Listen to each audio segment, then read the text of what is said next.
A verdadeira ideia da salvação. Bom, há diversas ideias a respeito da salvação. Vamos mencionar algumas das mais importantes e aqui vamos apontar o que está mais de acordo com a ideia apresentada por Jesus, né? Por Jesus Cristo. Suponhamos que uma pessoa que não saiba nadar esteja prestes a afogar-se, mas, felizmente, alguém a salva. Então, na realidade, a salvação nada tem a ver com o passado da pessoa. Então, a salvação e o futuro.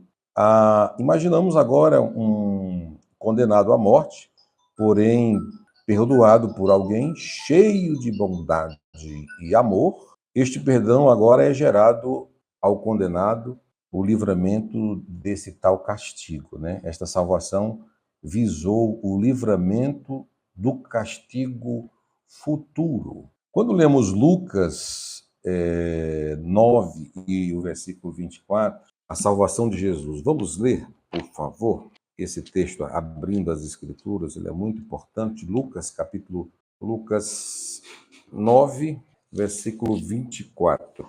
A salvação de Jesus. O 24 nos diz assim: porque qualquer que quiser salvar a sua vida, perdê-la-á. Mas qualquer que por amor de mim perder a sua vida, a salvará. Bom, vamos aqui na sequência.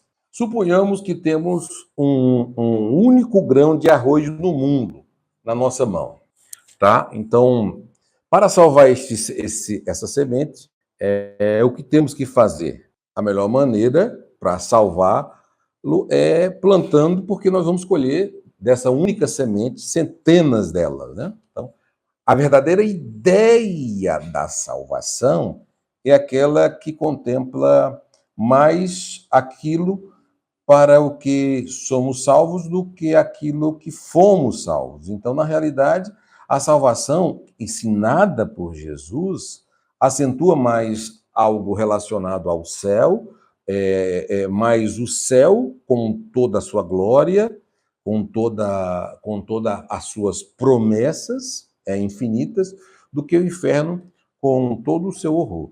Então, não somos salvos para escaparmos da morte eterna, né? Mas para gozarmos de uma vida eterna. Então, inclusive, eu tinha uma dificuldade muito grande quando eu sempre evangelizei, falei na aula passada aqui, eu sempre evangelizei quando era pastor da igreja, sempre saía com a Bíblia na mão. Exatamente na minha evangelização, no ato de evangelizar, qualquer diálogo que eu tivesse com as pessoas, então eu abri a Bíblia para discutirmos qualquer assunto baseado nas Escrituras, para não ficar apenas em falácias. Não, mas eu acredito nisso. Aí outro fala assim, não, mas eu também acredito nisso. Aí você não tem as Sagradas Escrituras. Então, quero só reler esse texto aqui, que eu até acho ele muito importante, deixa eu até frisar ele aqui. Esse texto aqui, eu acho ele muito importante. Não somos salvos para escaparmos da morte, mas para gozarmos da vida eterna. E sabe o que era que às vezes alguns amigos meus faziam? Focavam muito no inferno na hora da evangelização, ou então na prioridade, duas coisas. Mostrava mais o inferno para a pessoa e não mostravam os gozos da vida eterna, os prazeres da eternidade, sabe? Então o foco estava mais você tem que escapar do inferno. Não faça isso, senão você vai para o inferno. Não saia da igreja, porque senão você vai para o inferno. Não corte o cabelo, senão você vai para o inferno. Não faça isso, porque senão você vai para o inferno. Não vá para o cinema, porque você vai para o inferno. Não vá para a praia, porque você vai para o inferno. Não faça isso, porque você vai para o inferno. Então, nós não fomos salvos para escaparmos da morte, mas para gozarmos da vida eterna. Entendeu? Então eu não tenho que ter medo do inferno. A meu propósito é o céu. E uma coisa importante que aconteceu muito quando novo cristão era exatamente que eu quero fazer para vocês, fiz na primeira aula, é que sempre quando nós vamos evangelizar, as pessoas, nós sempre dizemos assim, olha, nós somos, olha, você é cristão, então nós somos salvos. Sempre nós apresentamos para uma outra pessoa que também ela tem uma ideia de salvação. Ela também acha que de alguma forma, por ofertas, tá? Dando oferta, acha que salva, ou por obras, por flagelos, por sofrimento, por uma escolha, ou por predestinação, acha que vai. Então, como você evangelizar com essas pessoas cheias de argumentos, cheias de ideias de salvação?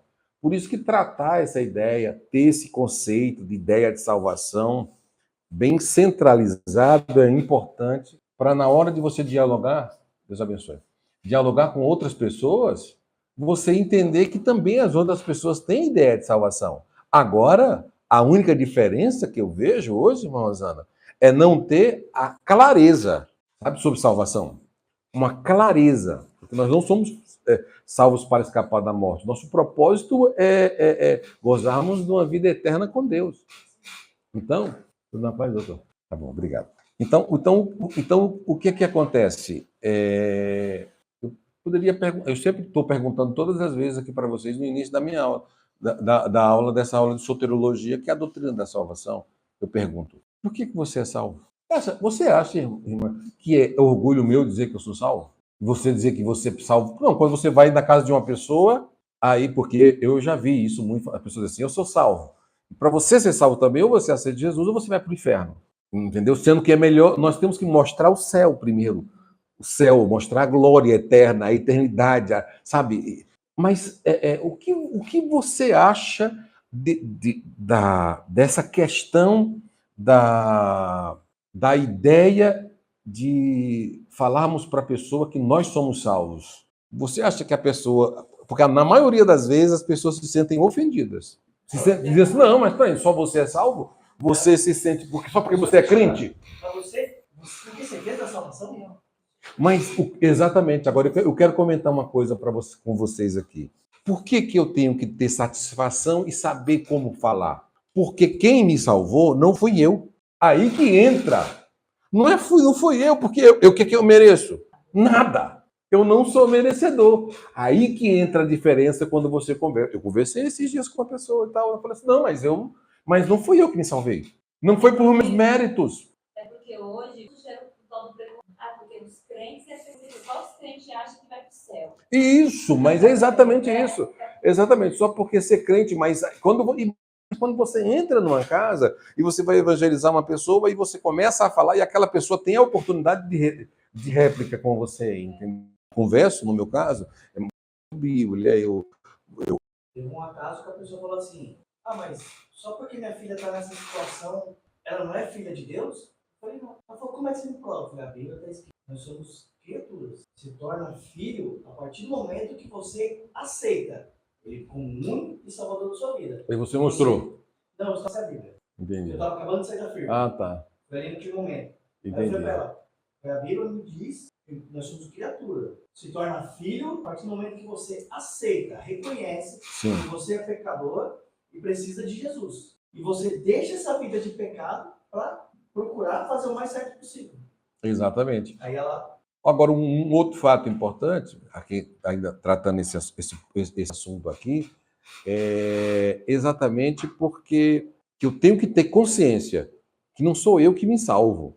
E a grande maioria das vezes, quando você vai evangelizar uma pessoa que não é cristã, que não tem a mesma fé que a nossa, e principalmente acha que as obras que salvam, não, mas eu sou bom, eu não bebo, não fumo, não faço nada errado. Mas tem aquele monte de orgulho lá por dentro, um monte de coisa que pesa, como nós falamos na aula passada. Então, o que acontece? Por favor, amém, fica à vontade. Amém, Deus abençoe. Então, o que acontece? Eu tenho que ter satisfação, irmão, Pai do Senhor. Por quê? Porque quem me salvou não fui eu. Eu sou salvo. Sabe por quê? Porque quem me salvou foi Jesus, não foi pelas minhas obras, nem pelos meus méritos. Não dá ideia de ser orgulho. Você ser alcançado. Então aí que entra, entendeu? Porque na realidade eu sou salvo não foi que eu quis ser salvo, não foi por meus méritos, não foi porque eu quis aceitar, mas foi Ele que me alcançou. Então não tem nada a ver. Então é o que tem que acontecer com você também.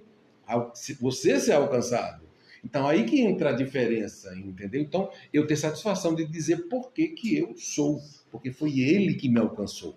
Aí entra essa diferença. Então eu faço questão de dizer que eu sou salvo, porque quem me salvou foi Jesus. Agora o que ele fez? Ele morreu para me salvar. Mas ele não morreu por todos? Agora entra a questão que também tem que ser explicado. Morreu por todos, mas tem o processo da aceitação. Todos quanto lhe aceitarem. Então, que você entra aqui a parte bíblica que você leu. Ele veio para todos. Exatamente. Ele veio para os seus, mas os seus não reconheceram. Isso, graças a Deus que eles não reconheceram. Exatamente. Senão não existiria Novo Testamento, irmão. Graças a Deus. Então, exatamente, dando continuidade aí na ideia da salvação, tá, gente? Ideia da salvação. Então, por isso que essa ideia, a ideia da salvação é muito importante. Por exemplo, 1 João 3, 2 diz assim: amados, agora somos filhos de Deus e ainda não é manifestado o que havemos de ser. Nós já somos filhos e ainda não é manifestado o que há de ser. Então, existe uma condição do homem. Existe uma condição. E qual é essa condição? Não se pode compreender essa doutrina, tá? Não se pode compreender essa doutrina. O que doutrina? A doutrina da salvação, sem essa condição do homem, que dela necessita. Por exemplo, irmãos, obrigado. Existem algumas experiências, vejamos algumas situações do homem sem salvação, mas deixa eu só pontuar uma coisa que eu falei aqui na aula passada, que era o sermão do monte, o sermão das bem-aventuranças, os 10 mandamentos, primeira de Tiago, a primeira carta de João, são referências que mostram que para você ser um cristão autêntico, você tem que passar por todos aqueles processos. Um cristão, para você ser um bom cristão, você tem que passar pelas bem-aventuranças. Um bom cristão faz o bem, igual nós estávamos conversando aqui nas aulas. Um cristão, ele no processo do novo nascimento, ele tem comportamentos e atitudes diferentes. E um que não tem, é o que nós vamos mostrar aqui agora. Vejamos algumas situações de homens sem salvação, e com certeza todos nós aqui fomos homens assim, sem salvação. E eu quero dizer uma coisa para vocês importante, que eu comecei na aula passada. Parece que a internet está um pouco ruim hoje, né? Vamos lá. É verdade. Choveu. Música do Calebre agora nós temos que cantar. Choveu a noite inteira. Então, eu quero mostrar algumas situações aqui para vocês de homens sem salvação. E o homem com salvação, ele não pode ter o mesmo comportamento. E quando eu falo assim do mesmo comportamento, o que me faz ser diferente das outras pessoas do mundo é o processo da salvação, é a doutrina da salvação, é a soteriologia. É exatamente o que essa ação faz na minha vida, faz com que o meu comportamento mude e as pessoas vejam em Cristo que eu sou. Então, por isso que as atitudes hoje de muitos cristãos têm sido negativas e traz uma mal ideia hoje de quando você diz assim: você é salvo? Salvo por quê? Como assim é salvo? E a salvação no antigo? Como é que você é salvo? Agora eu vou perguntar a verdade. Como é que você é salvo? Como que você é salvo? Faz 2.000 anos que Jesus falou isso. Então nós cremos na nossa fé histórica. Faz 2.000 anos que Jesus pregou isso e nós fomos atingidos hoje. Então tanto o Novo Testamento e o Velho Testamento, Pastor Manuel, por exemplo, o Velho Testamento foi salvo pela fé, acreditando que o Messias ia nascer, mas eles esperavam. Os apóstolos receberam. E nós? também não vimos o Senhor. Somos bem-aventurados. A nossa fé é equivalente à fé do Antigo Testamento. Foi claro? E hoje estamos esperando a sua vinda. Amamos a vinda e fomos alcançados pela graça. Então vamos aqui a algumas situações de homens que não são salvos. Primeiro, João 8, 30 e 34. Disse Jesus, em verdade, vos digo que todo aquele que comete pecado é escravo do pecado. Gente, eu vou ser sincero para você. Essas expressões são de Jesus. E o escravo, e ele está usando essa expressão escravo aqui, e escravo do pecado, é algo assim que eu vou falar uma coisa para vocês. Quando estudamos soteriologia e tratamos esse termo escravo aqui, olha o que o termo escravo significa. Em João 8:36, Jesus disse: aquele que comete pecado é escravo. E é aqui um afirmativo, é escravo do pecado.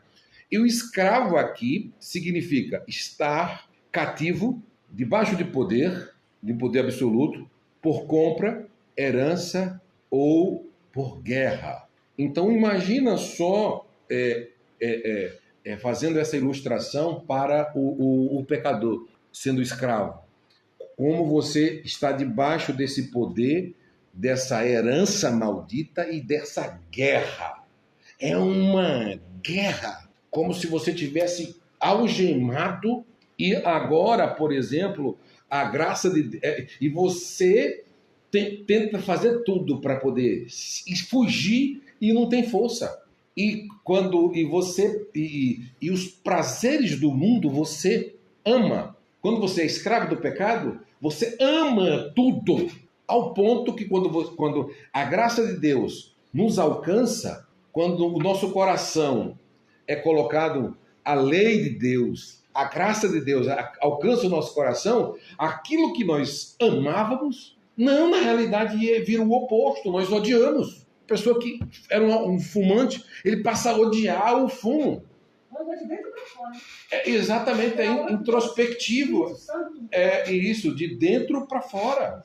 Então você amava fumar, você agora tem pavor de fumar. Você amava beber, você tem, sabe? Exatamente, você ia para as baladas e não consegue mais. Você não se acha mais. É como se você... eles dizem que nós somos quadrados, aí você joga você numa festa, numa festa de família, e a gente fica lá, ó. Se o pessoal não é evangélico, você fica lá, como o bobo da corte. Você não bebe, não fuma, não ouve as mesmas músicas, não faz a mesma coisa, fica lá. Por isso que a gente... eu estou sendo claro o que eu estou querendo dizer, porque você antigamente amava essas coisas. Você estava dentro, então hoje nós detestamos. Hoje é um peixe fora d'água. É um peixe fora d'água. Então, desde o assistir, ao vestir uma roupa, ao se comportar, é uma mudança completa. Então, por isso que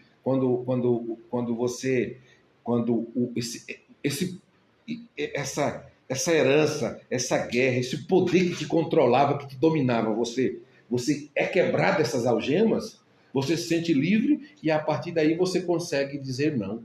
Dizer não para o pecado, porque a sentença foi liberada. A sentença dessa escravidão, ela foi liberada na cruz do Calvário. A sentença dos escravos. Jesus liberou os escravos tudo no Calvário. Todo mundo está livre de qualquer acusação. Eu estou pagando aqui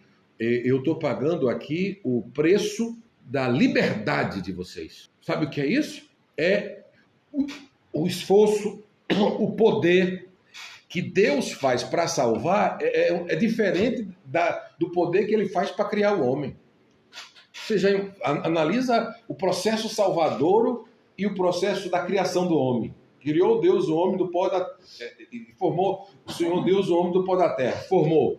Agora, para fazer esse homem de novo com a mesma identidade do primeiro, olha o que é a justificação, a regeneração, a liberdade, a tirar o homem dessa escravidão do pecado, todo esse processo. Olha o que é que a cruz tem que fazer para poder tornar esse homem, segundo Adão, semelhante ao primeiro. Tem todo um processo. Então, por isso que a salvação não é de graça, viu? Tem muita gente que fica dizendo assim, a salvação de graça e graça barata. Não, a salvação é de graça. Jesus vem aqui, você fica do jeito que você quer, da forma que você está. Não, quando você recebe a transformação, ela vai mudando você. É mudança de hábito, de atitude, de comportamento. Então, o termo pecado significa transgressão. Transgressão da lei divina. E as leis divinas, vamos colocar só os 5 livros aí do Pentateuco, é muita lei. É muita lei. É muita lei. E a lei foi feita para quê? A lei foi feita para quê? Para julgar, né? Vamos aqui tem para que as leis são feitas? Para julgar os erros, né? Mostrar, apontar. Lei não salva, né? Só aponta que nós somos miseráveis. Você errou. Você não é merecedor. Ô, meu irmão, lei não é brincadeira, não. Ao ponto que, quando a lei entrou em evidência, quase 3.000 pessoas morreram, não conseguiam obedecer. Não conseguiam obedecer. E parece simples isso, mas as pessoas não tinham hábito de obediência. E quando eu leio aqui Romanos, deixa eu ver aqui se eu acho, eu me lembrei desse texto muito importante. Romanos, capítulo, deixa eu ver se é o capítulo 3.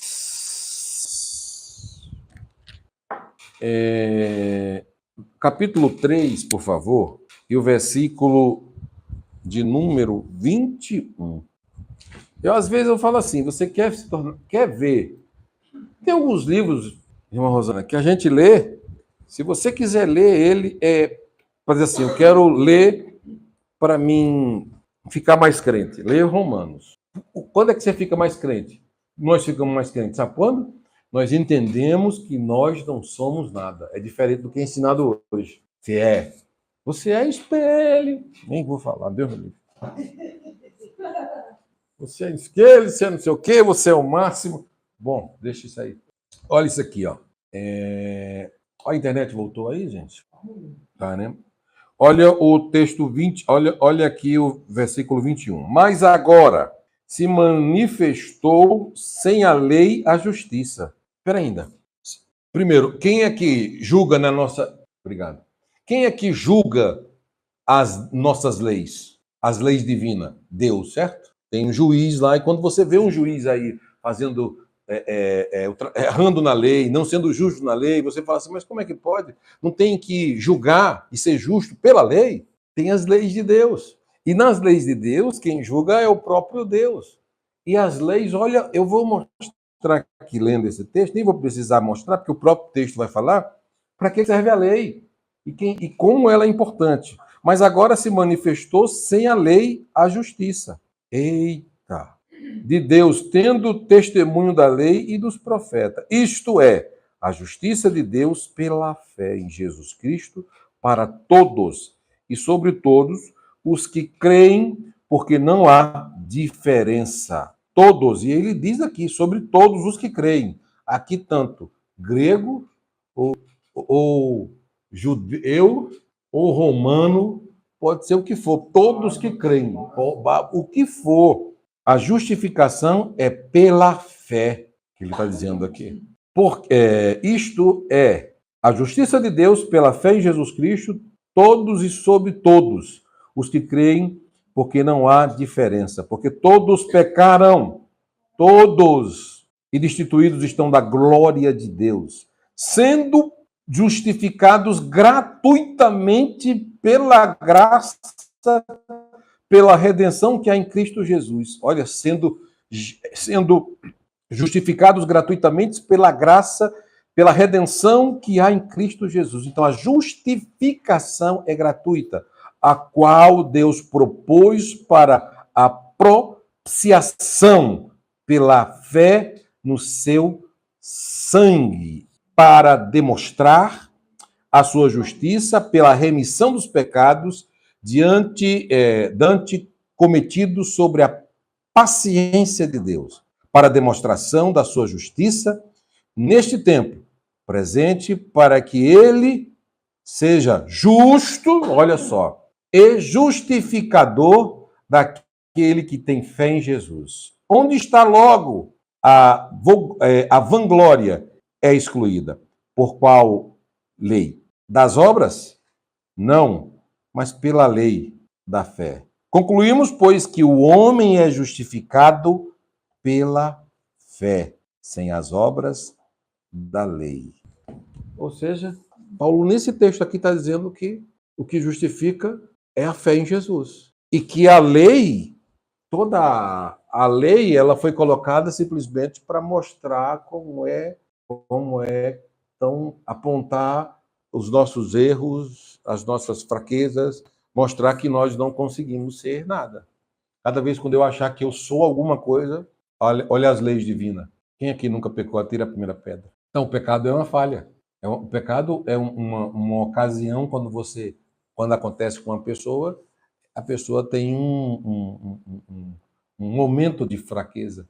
Agora, o hábito de pecar, de transgredir, aí já é um problema sério. Então, quando eu leio aqui que o termo pecado é transgressão e transgressão de lei, e eu estou lendo aqui dizendo que a lei serve para apontar os nossos erros, aí eu digo para você, como é que está a sua fé? E eu ler para vocês, 1 de João, todo, mostrar o que é um verdadeiro cristão na pessoa de Jesus, eu vou dizer assim, meu Deus do céu, por isso que nem todos conseguem a salvação. Desculpe aqui comentar, mas com muito respeito a vocês, por isso que quando a lei mostra a gente, o tão miserável que nós somos, e eu vou falar uma coisa para você, tá, irmã Rosana?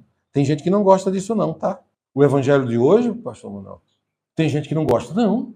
Só gosta das revelações, desculpa. Porque o evangelho pregado bíblico é confronto com a nossa natureza pecaminosa. Confronta.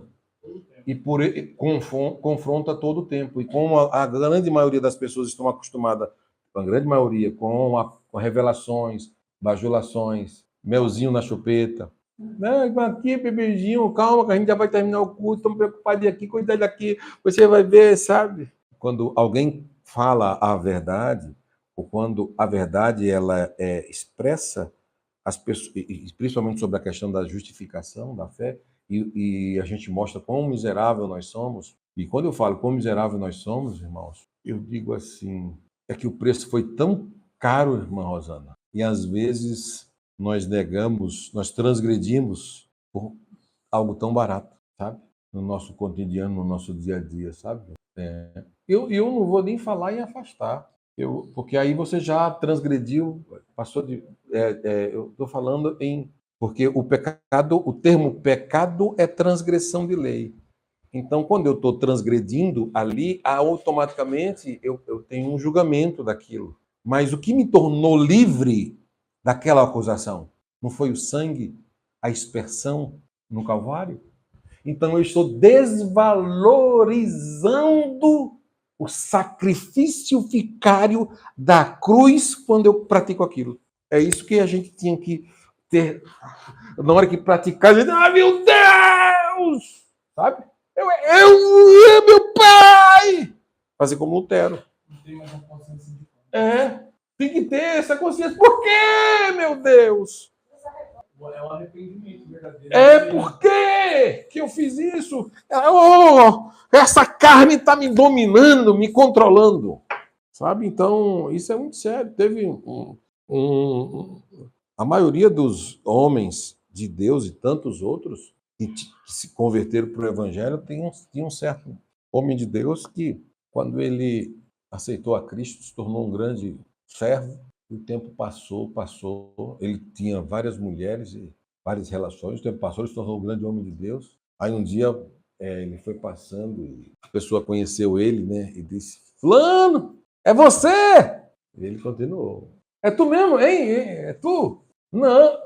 Não, sou eu não. Aquele que você conheceu, não sou eu não. Não é ele mais não. Aqui não é ele mais não. Aquele lá, Transformado. Então, o poder da salvação elimina, o poder da salvação na nossa vida, as santificações elimina o poder da ação do pecado nas nossas vidas. Dando continuidade ainda em Romanos, por isso que eu falei para vocês, esqueci minha caneta aqui para marcar minha Bíblia nova, Romanos 6,18, livro de Romanos, obrigado. Romanos 6,18, por gentileza. Romanos 6, já está marcado aqui, 6,18. Fostes libertos do pecado e vos tornastes escravo da justiça. Como assim? Você outrora era escravo, agora deixa eu falar uma coisa para você. E agora nós somos escravos da justiça. Pera ainda, meu Deus do céu, continua escravo? Mas que escravidão é essa? Gente, quando Jesus pagou a dívida, nós tínhamos o quê? Ele levou sobre si as nossas dores, os nossos... Então o que ele levou? Ele levou a nossa culpa. Ele levou o meu pecado. Ele não tinha pecado e se fez pecador. Então, é o meu pecado e o seu pecado. É o nosso pecado. É o pecado de todos. Todas as transgressões, do presente, do passado e do futuro. Então, quando ele nos salva, ele nos justifica, então ele deixa zerado a conta. Certo? Agora, tudo que você fizer, pode ter certeza, filho. Pode ter certeza, filho. Você não é mais uma pessoa qualquer. Você tem o conhecimento de Deus, o conhecimento da palavra, o conhecimento do evangelho. Você tem conhecimento do que é certo, do que é errado. Você já sentiu a presença de Deus. Então, agora você peca, se quiser pecar. Você tem certeza do que é pecado. Você sabe o que é salvação. E agora ainda tem outra coisa, que o Espírito Santo está dentro de nós. Então, essa justiça, ela é enquanto você viver a justiça de Deus. É o 19 e 20 falando. Exatamente. Do mesmo, né? Falo como homem pela fraqueza da vossa carne, pois que assim como apresentaste os vossos membros para serem imundícia, e a maldade para a maldade. Assim apresentai agora os vossos membros para a santificação. Versículo 20. Porque quando ereis servos do pecado, estáveis livres da justiça. E que fruto tenhais, então, das coisas que agora vos envergonhais. Porque, enfim, delas é a morte. Não, deixa eu falar. Mas é o que a justificação, a justiça de Deus faz na nossa vida. Por exemplo, tem algumas coisas que nós fazíamos, hoje nós olhamos assim, meu Deus do céu, como que eu era cego e fazia aquilo, eu tenho vergonha. Aí você gosta de ouvir um louvor, aí não tem um louvor, você não bebe, aí só tem bebida. Aí você o diálogo com as pessoas. Senta para conversar. Algumas coisas que nós fazíamos, hoje nós olhamos assim, meu Deus do céu, como que eu era cego e fazia aquilo, eu tenho vergonha em ter feito aquilo, mas eu era cego. Como eu tinha coragem.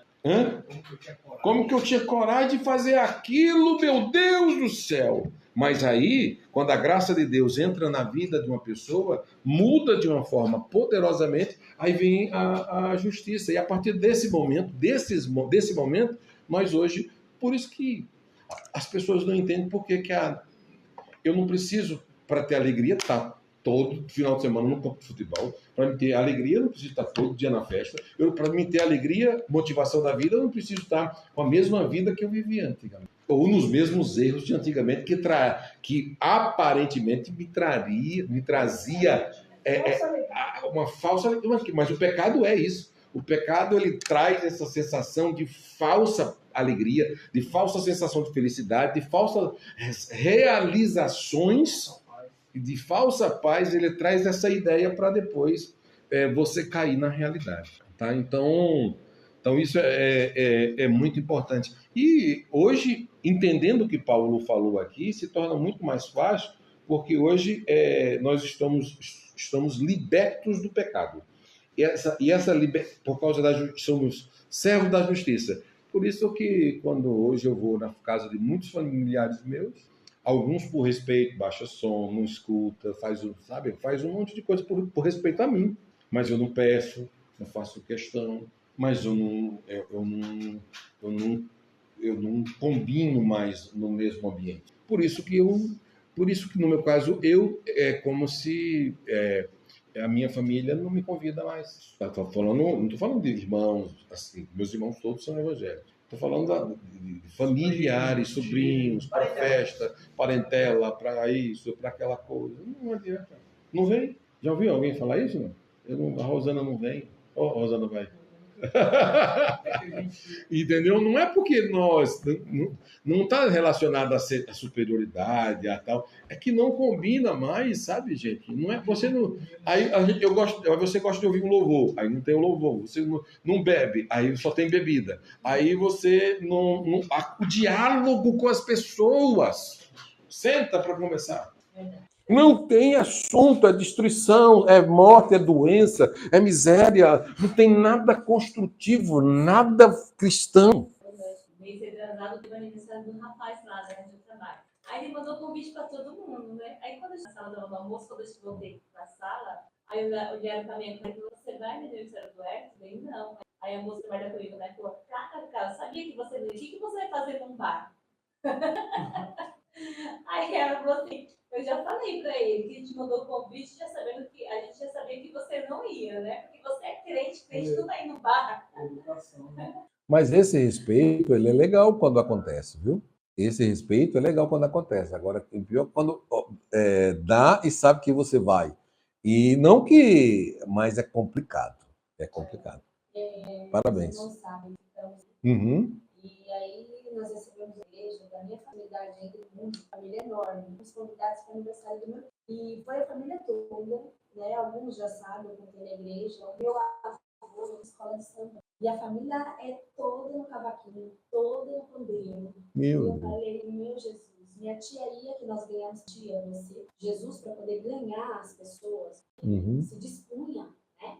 Então você tem que estar, mas ser luz e não chamados para ser o sal da terra de fazer o que o mundo faz. Mas pode ser uma oportunidade. Isso.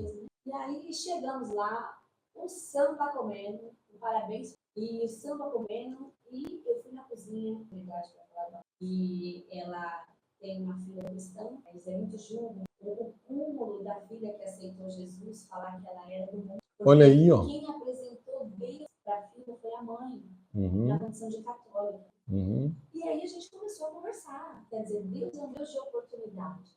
Mas é claro que se você não se preparar para estar, está longe de condição. Então tem N situações. Cada momento. É verdade, porque aí é momentos e momentos, né? Sim. É momentos e momentos. Família, né? Exatamente. Então, os familiares têm que ver a diferença em nós para querer saber o porquê da diferença. Por que houve a mudança de quem era e de como está, né? Escravo para servo. De escravo para servo, exatamente. Essa mudança radical. Jesus na cozinha, eu falei primeiro, na intercessão, eu falando de Jesus em nome do Senhor. E as pessoas sabem que vocês são diferentes.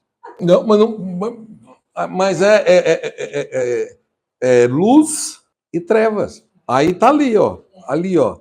Por isso que o testemunho que você comentou aqui é o que é mais importante. O sal da terra é diferente. Ah, não tenha dúvida, eu não tenho dúvida, porque vocês têm o dom. O dom da pregação falar é para todos, né? Todos que são salvos têm que falar. Mas vocês têm, principalmente, você já tem isso no coração de como vocês receberam a salvação, vocês estão naquele papel de não perder mais tempo nenhum, né? Então, não perder mais tempo nenhum.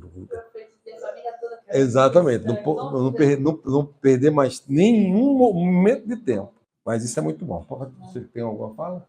A gente tem visto, infelizmente, muitas mães, porque a gente tem a ministração da palavra, muitas vezes é campanha, poder salvar as almas. Trazer, não é errado. Faz uma campanha errada. Os assuntos fossem mais tratados, assim, mostrando a nossa, não mostrando a nossa fraqueza e mostrando essa aula é muito importante porque mostra que nós somos pecadores e mostra que o diabo, nosso adversário, ele está levando o máximo de pessoas para o inferno e nós estamos, às vezes, de braços cruzados e elas indo para o inferno. E a salvação aqui essa ideia da salvação é exatamente como se alguém tivesse morrendo afogado e sabe aquele salva-vida? Você ser o salva-vida. Eu vi uma pesquisa há algum tempo atrás que era mais ou menos assim. Ó, você conta 1, 2, 3, 4, 5, 6, 7, 8, 9, 10. A partir desses 10 segundos, 10 pessoas acabaram de morrer sem Deus, sem pátria e sem salvação. Dessas 8... É muito mais. Agora, acabando agora, estou falando agora. Assim, só para não errar. Isso. Já descendo a sepultura para o inferno. Não, e a missão da igreja, redimida pelo sangue, justificada com a expiação do sangue, lavada pelo sangue, ela tem exatamente a missão de despoluir o inferno e poluir o celeiro celestial. Por isso, eu vejo tudo. Não tem nem se a gente, sabe? Assim, a gente não vai fazer isso, mas nem que alguém falar, tentar apontar. Porque depois que a gente tem todo o entendimento, tem gente que aprende entendimento, mas depois que você tem entendimento, porque ele fala, ó, vai lá e ganha alma, mas depois vem e discipula. Porque também a gente vê um monte de gente na igreja que não sabe de nada, porque ele também não. Aí parte um erro, muitas vezes, da liderança. Porque, ó, a liderança é que determina, vamos dizer assim. Então você vê, tem campanha na segunda, na terça, na quarta, na quinta, não é errado trazer. Só que não tem mais o culto da palavra, do ensino bíblico. Não tem, igual você falou, aquele culto que o cara sai, que nem aqui, nas terça-feiras. Muitas vezes eu saí pensando, quiser que eu sou crente mesmo. Eu esprego demais, é um mestre. Então, tipo, ainda mais que a gente mergulha, a gente pesquisa, mas tem hora que aquela palavra vem e nos confronta. E nós somos do monte. Os pobres de espírito, os mansos. Tem hora que a gente não é manso. Alguma coisinha do Sermão do Monte precisa encaixar em nós. E é toda semana. A gente vai lá. Exatamente. Toda semana, que é o sermão de Cristo. Esse Sermão do Monte teria que ser lido toda semana. Por exemplo. É isso que você está falando? Eu também tenho esse ponto de vista. Para você saber, para nós. Para encaixar em nós. Exatamente. Quando você aprende, é igual você falou. Se corrigir. Isso. Tipo assim, aí eu tratei mal uma pessoa, tem que perdoar, ou não. Não, mas foi eu que não, eu também. Porque a gente, e não é que a gente prefere, a gente vai errar, mas a partir do momento que você falou que tem o Espírito Santo e a gente está ligado nele, ele fala, vai lá. Ele fala, vai lá. Verdade. Ele fala. Inclusive, você falou, eu lembrei agora eu não lembro o nome. Tem um pastor, você falou aqui uma coisa, eu lembrei de tudo eles precisam. Eu posso morrer. Campanha na segunda, na terça, na quarta, na quinta, não é nada dizer. Só que não tem mais o culto da palavra, do ensino bíblico. Não tem, igual você falou, aquele culto que o cara sai, que nem aqui, nas terça-feira. Muitas vezes eu saí pensando, quiser que eu sou crente mesmo. Eu esprego demais, é um mestre. Então, tipo, ainda mais que a gente mergulha, a gente pesquisa, mas tem hora que aquela palavra vem que nos confronta, que não Sermão do Monte. Os pobres de espírito, os mansos. Tem hora que a gente não é manso, mas tem alguma coisinha do Sermão do Monte precisa encaixar em nós. E é toda semana, a gente vai lá ler, toda semana, que é o sermão de Cristo. Que o Sermão do Monte teria que ser lido toda semana. Por exemplo. Não, mas é isso que você está falando? Eu também tenho esse ponto de vista. Para você saber, para nós. Para ele encaixar em nós. Exatamente. Quando você aprende, é igual você falou. Se corrigir. Isso. Né, pai? Tipo assim, aí eu tratei mal uma pessoa, eu tenho que perdoar, ou não. Não, mas foi eu que não, eu também. Porque a gente, e não é que a gente é perfeito, a gente vai errar. Mas a partir do momento que você falou que ele tem o Espírito Santo e a gente tá ligado nele, ele fala, vai lá. Ele fala, vai lá. Verdade. Ele fala. Inclusive, você falou, eu lembrei agora eu não lembro o nome. Tem um pastor, você falou aqui uma coisa, eu lembrei do nome dele, mas agora fugiu o nome dele. Digita aí na internet aí, pastor que pregou no Titanic. Eu já falei dessa história para vocês? Não. Então, põe aí, só para lembrar o nome dele. O senhor falou sim um negócio disso aí, uns dias atrás, esse negócio do Titanic, agora eu não tô recordando, não lembro o que o senhor falou. Tem certeza? Acho que não. Falou sim. O senhor falou uma aula aqui, o senhor falou um negócio. Não, mas aí acho que não foi dele não, do John... John? Aqui, ó. John Hyper. Aqui, ó, John Harper. É John Hyper? É. Tá vendo esse John Hyper aí? Aquele. Ele. John Hyper, ele foi convidado para pregar na igreja de Moody, D.L. Moody, um dos grandes ganhadores de almas por rei. John Hyper, e quando ele estava lá, o navio começou a afundar, ele pegou a filha dele, colocou no navio, e depois que ele coloca a filha no navio, John Hyper olhou para o navio, olhou para aquelas pessoas, e ele tinha um salva-vida. E ele falou, gente, isso é sério, hein? Sabe o que o John Hyper falou? Eu não preciso de Cristo tanto quanto eles precisam. Eu posso morrer, mas eles não podem sem salvação. Eu já entendi. Posso morrer aqui. Então, enquanto eu viver, eu vou pregar aqui para eles. O barco afundou nas águas, ele começou dizendo assim, você crê em Jesus? Não. Crê em Jesus Cristo, será salvo tu e tua casa. Essa ia nadando. Crê em Jesus? Não. Crê em Jesus, será salvo tu e tua casa. E ia nadando. Crê em Jesus, será salvo tu e tua casa. Ia nadando. Crê em Jesus, você é crente? Você é salvo? Você é salvo? Não, então creia em Jesus. Tome esse salva-vida. Você precisa mais dele do que eu.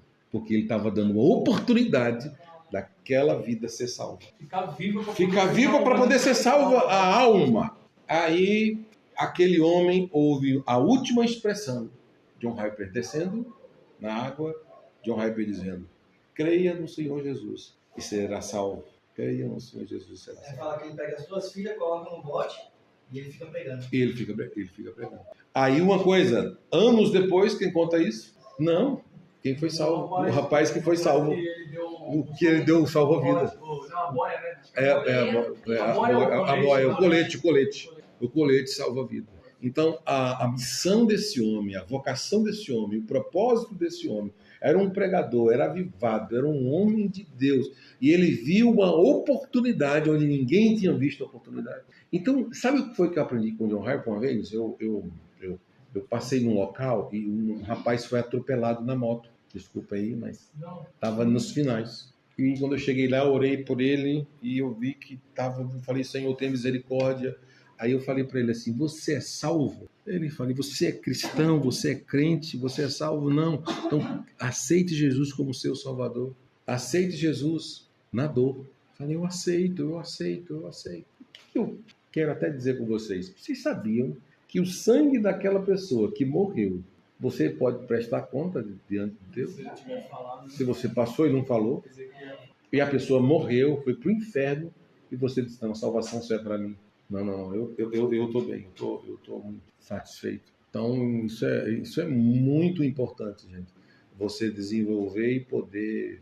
Existem hoje muitos níveis, né? Pessoas... Chama por alma. Tem que ter uma chama em nós por alma. Porque...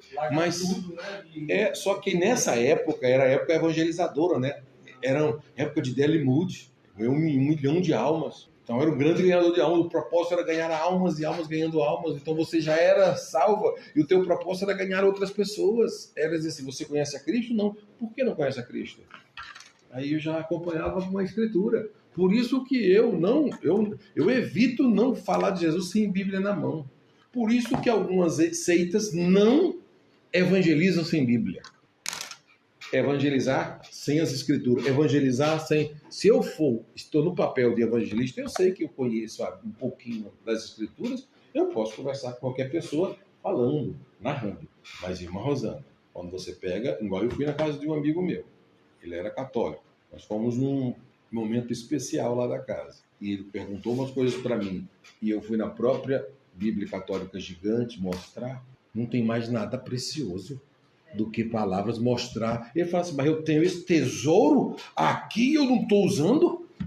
Como é que eu tenho esse tesouro aqui? Eu não tenho entendimento disso. É a mesma coisa de uma Bíblia. Irmãos, uma Bíblia e o Evangelho, quando nós não usamos e não conhecemos o Evangelho, o poder que há em Cristo, o poder do Evangelho, o poder que há na salvação, nós nos limitamos. A grande realidade, pastor, é que nós nos limitamos e não sabemos do poder que há na graça. Aí uns conseguem, outros não. É porque você não consegue, o seu conhecimento não atingiu ainda aquilo. Você apresentei algumas coisas para a pessoa, ela falou, mas tem tudo isso aqui. E eu não sabia? Como é que eu não sabia? Claro que não sabia. Quem é que vai mostrar? Lembra do Éltico? Foi evangelizado, eu falei, mas olha, eu não sabia dessas coisas. Olha aí, ó, o que é que me impede de ser batizado? A água aí. Eu não... Entendeu? Então, o que é que me pede? Então, às vezes eu vejo que muitas pessoas, elas não têm o conhecimento pleno do cristianismo e vivem em uma miséria de tradições religiosas sem viver o melhor da fé salvadora, da fé que transforma, da fé que muda. Nós podemos viver isso porque isso é o que vale, principalmente dentro da questão da salvação. Tá? Então, quando a igreja, há 30 anos atrás, ainda há 30 anos atrás, o foco dela era missões. Missões está no coração de Deus e no seu, missões. Deus foi o primeiro missionário, missões, e assim sucessivamente. Então, eu sempre falei com vocês que quando o púlpito para de falar, as coisas param de acontecer. Patrícia, o efeito está no pregador. Os pregadores na época de Dele Moody e de John Harper era evangelismo. Ora, Moody, quem era? Ele ia pregar em Moody, na igreja de Moody. Olha onde ele ia falar. Ele ia aquecer os corações de outras pessoas. Esse foi aquele que evangelizou a Ásia? Não. Não, o Moody sim. Moody é sem comentário. Moody é um príncipe dos pregadores também.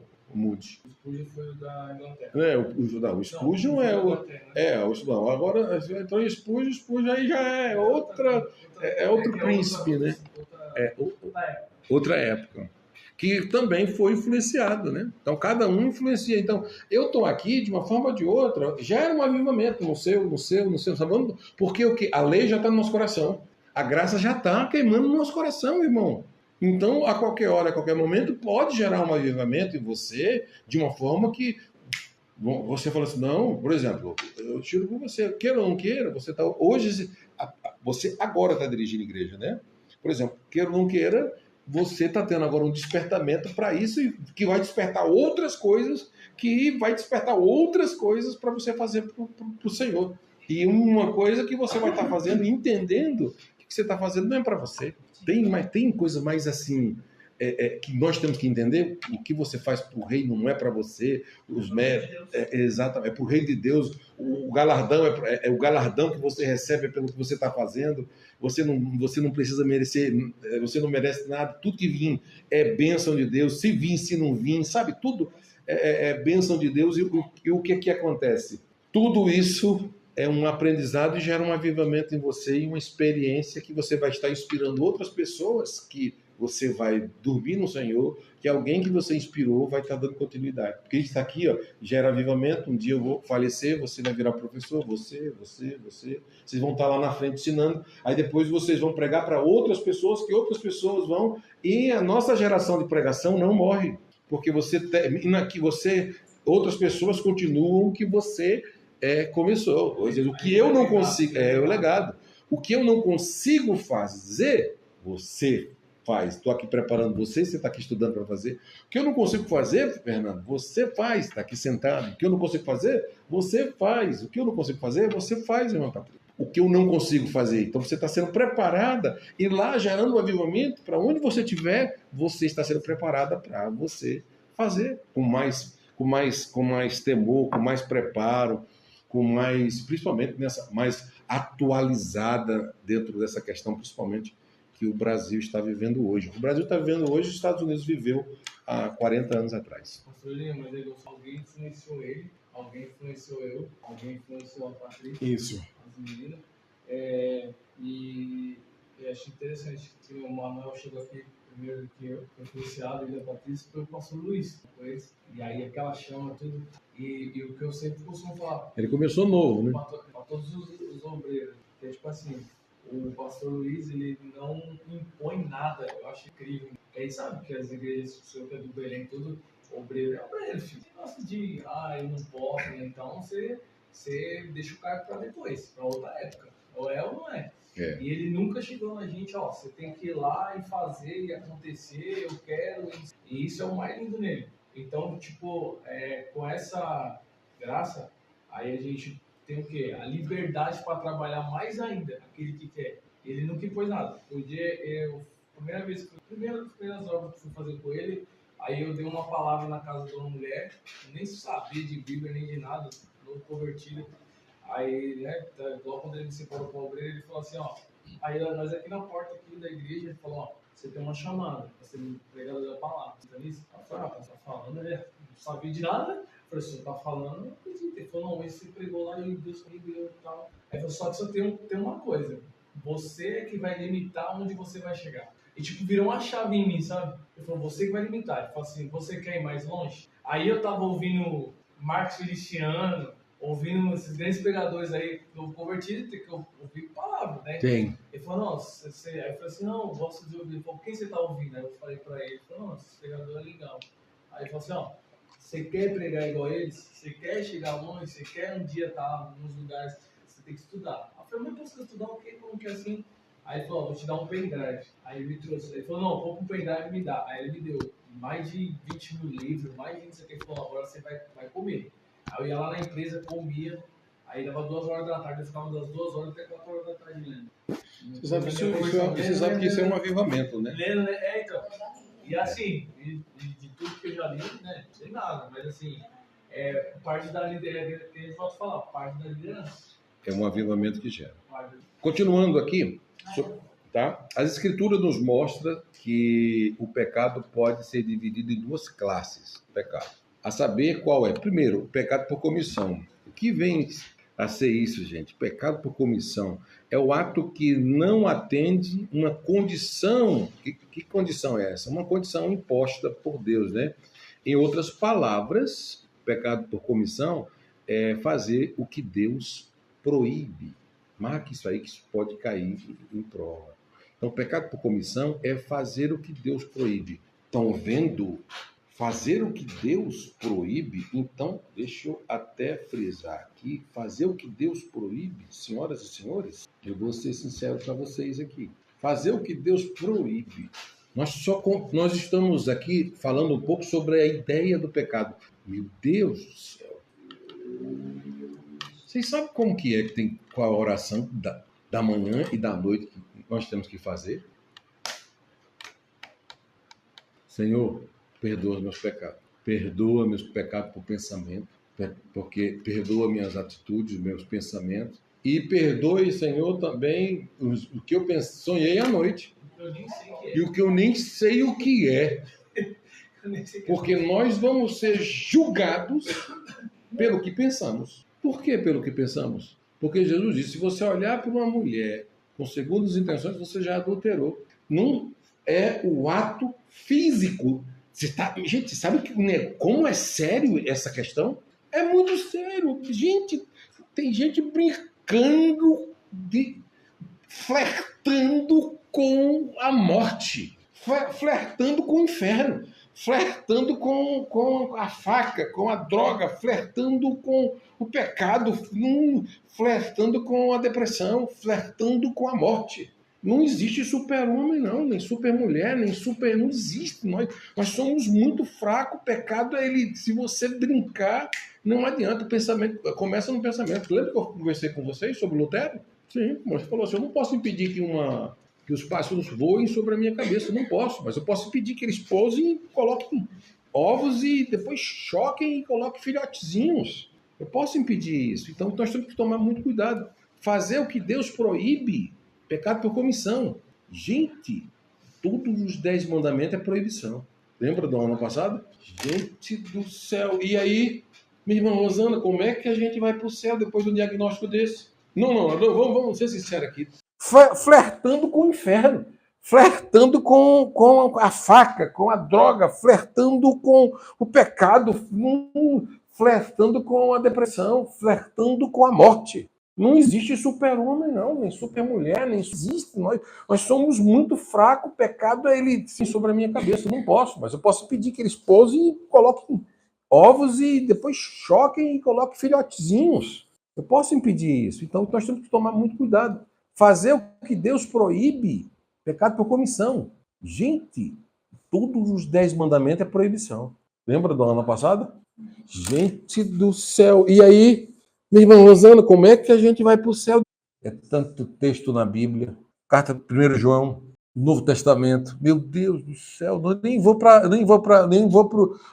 o 5, nem vou para Gênesis, Levítico, Números e Deuteronômio. Torá, a lei de Moisés. As leis cerimoniais, as leis sacerdotais, as leis dos filhos do sacerdote, as leis quando a mulher tivesse naqueles dias, leis para ficar fora, lei quando tivesse com lepra, lei quando tivesse doente, lei quando tinha que fazer necessidades, leis que não podia fazer necessidade no arraial, tinha que ir para fora, mas tinha que tomar cuidado para também não contaminar, porque nem vou comentar aqui, imagino a multidão no arraial fazendo necessidade fisiológica no deserto e depois voltando para a tenda. Tinha que tomar cuidado com os pés para não trazer doença para o povo. Então, já tinha lei naquela época de vigilância sanitária. Era a vigilância sanitária de Deus. Deus tinha cuidado de Deus na alimentação, as leis para alimentação, as proibição das comidas, o que os animais que podiam comer, não podiam comer, isso tudo estava relacionado.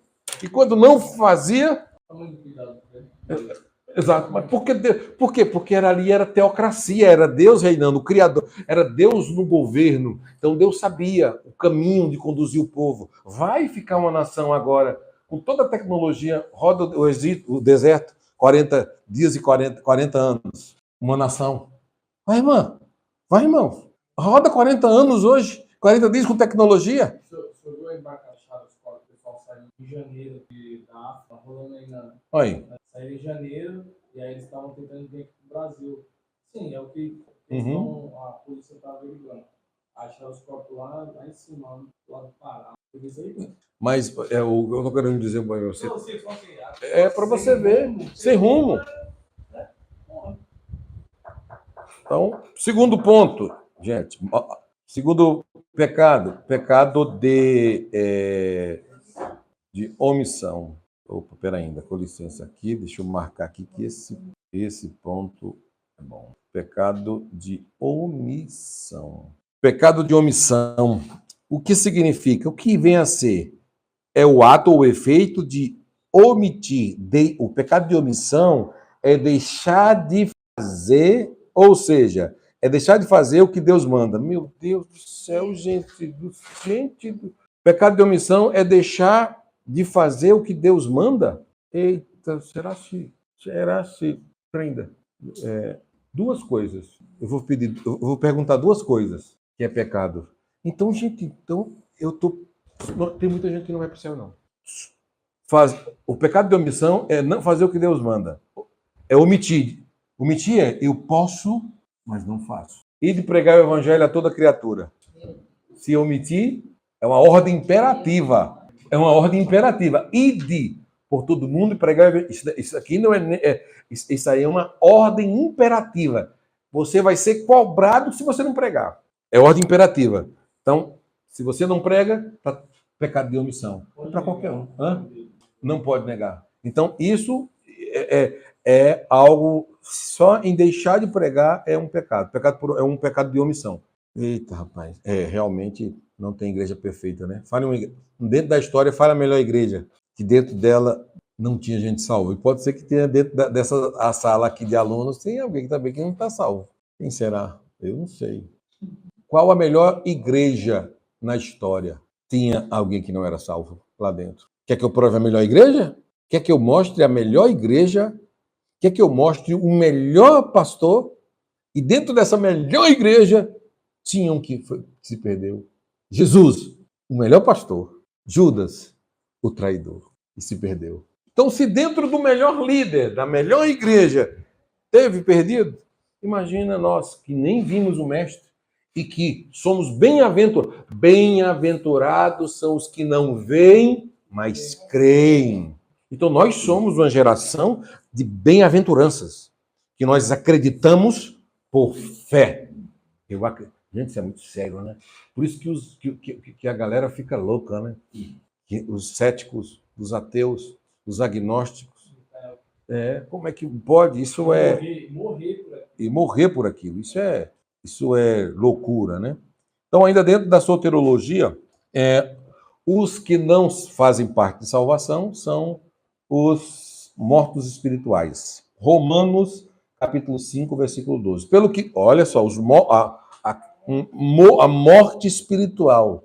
Antes até de tratar esse assunto de morte espiritual aqui, vocês já foram em velório, né? Viram pessoas mortas, né? Já viram? Pode. Então, eu quero tratar essa morte espiritual aqui semelhante a uma morte física. As mesmas necessidades que um corpo físico precisa, um corpo espiritual precisa.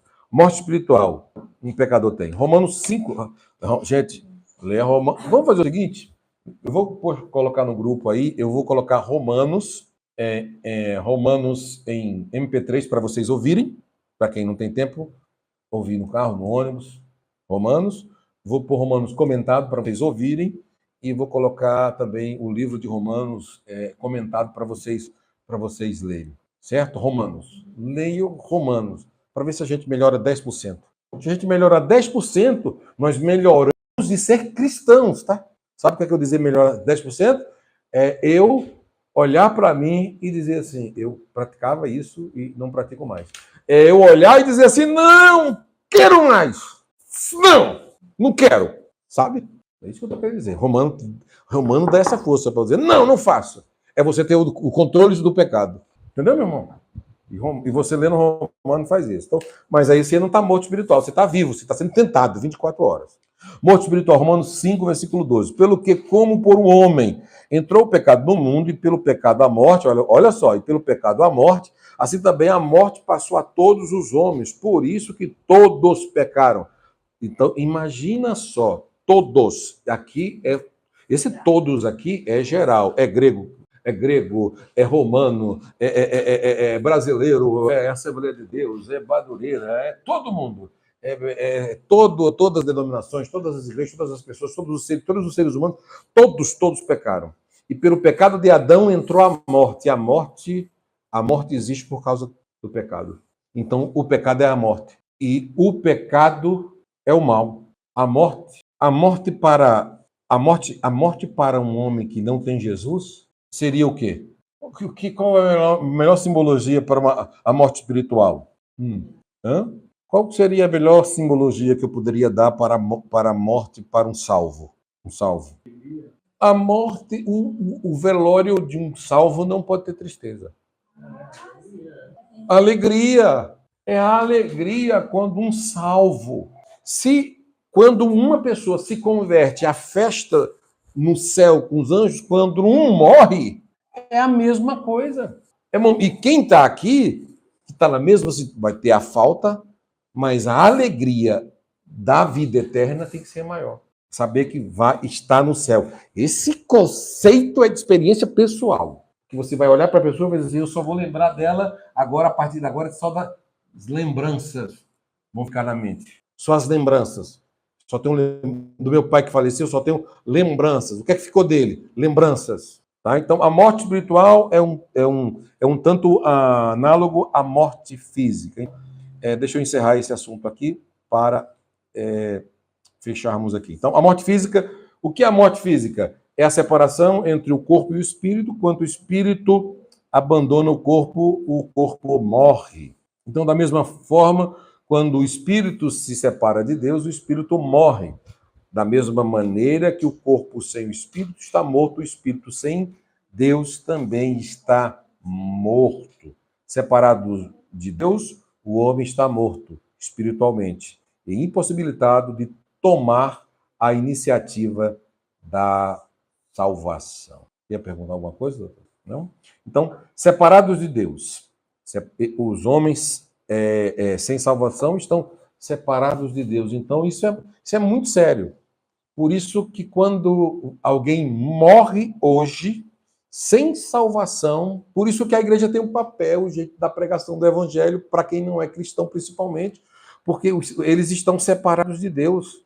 Essa é uma condição do homem sem Deus. Ou seja, ele está separado de Deus. Ele está separado da condição de salvação. E quem salva é Jesus. E existem várias religiões que as pessoas que estão lá, tem muitos que não estão salvos. Porque se não tem Jesus como Salvador, a única fonte salvadora é Jesus. Como é que você vai participar de uma religião que Jesus não é Salvador? Eu posso, para encerrar aqui a minha aula de hoje, como é que eu vou pregar para uma pessoa ou participar de uma denominação em que Jesus não salva? Existem várias igrejas aí que é Jesus e mais alguma coisa. É Jesus e mais outra. É Jesus e as obras. É Jesus e a oferta. É Jesus e o dízimo. É Jesus e o flagelo. É Jesus e o seu sofrimento. É Jesus e mais alguma coisa. Paulo disse: não existe outro fundamento a não ser Jesus Cristo que pode salvar. Então, qualquer religião do mundo, e eu já falei aqui, acho que na aula passada eu falei, e nós somos os únicos diferentes de todos, a salvação vem de Deus para o homem, e nós somos os únicos que não precisamos oferecer nada para o nosso Deus, porque já está pago. Por que que você é salva? Ele que me salvou, eu não fiz nada, eu aceitei ele como seu... E o que é que eu tenho que fazer? Obedecer. Aí entra essa condição, irmãos, de um homem sem Deus. Ele é separado. E nós temos essa condição de estarmos unidos em Deus, unidos na salvação, e precisamos transferir essa mensagem para outras pessoas sem paz, sem Deus, sem Jesus e sem esperança. Amém? Alguma dúvida? É muito sério, hein, irmãos? Por isso que eu gosto dessas aulas que me ajudam demais, elas me alinham sempre, me alinham, faz um alinhamento, então é uma aula muito importante, tá bom? Então, os separados de Deus sem esse problema. Na próxima aula nós vamos falar sobre a questão da consequência e queda de Adão e a exclusão dele da presença de Deus, tá bom? Então vamos tratar esse assunto, dessa exclusão de Adão e dessa salvação a partir de Adão. Adão foi salvo? Adão foi salvo? Se Adão foi salvo, olha aqui que eu vou falar. Vou até antecipar aqui. Se Adão foi salvo, ele foi salvo pela graça de Deus, alcançada através da esperança da vinda do Filho de Deus prometido em Gênesis capítulo 3, versículo 15. Crendo que ainda iria nascer. É da mesma forma que nós cremos que ele já nasceu e que vai voltar. Gente, fé. Abraão, ele acreditou pela fé. Abraão, pela fé. Os outros profetas, pela fé. Salvação pela fé alcançou a graça. Agora, só uma coisa rápida, que na próxima eu fecho com vocês. E se eu disser para vocês que fé não salva? Que é isso? Fé sem obras é morta. Fé na pessoa errada não salva. Fé no lugar errado não salva. A fé sozinha não salva. A fé, irmã Rosana, tem que estar linkada em Cristo. Tanto que tem muitas pessoas que pela fé é até curada. Exatamente. Com certeza. Então, mas a fé salvadora é crer no Senhor Jesus Cristo e será salvo tu e a tua casa. Deus abençoe a todos vocês em nome de Jesus e até a próxima aula, aprovando Deus e não retornando Jesus.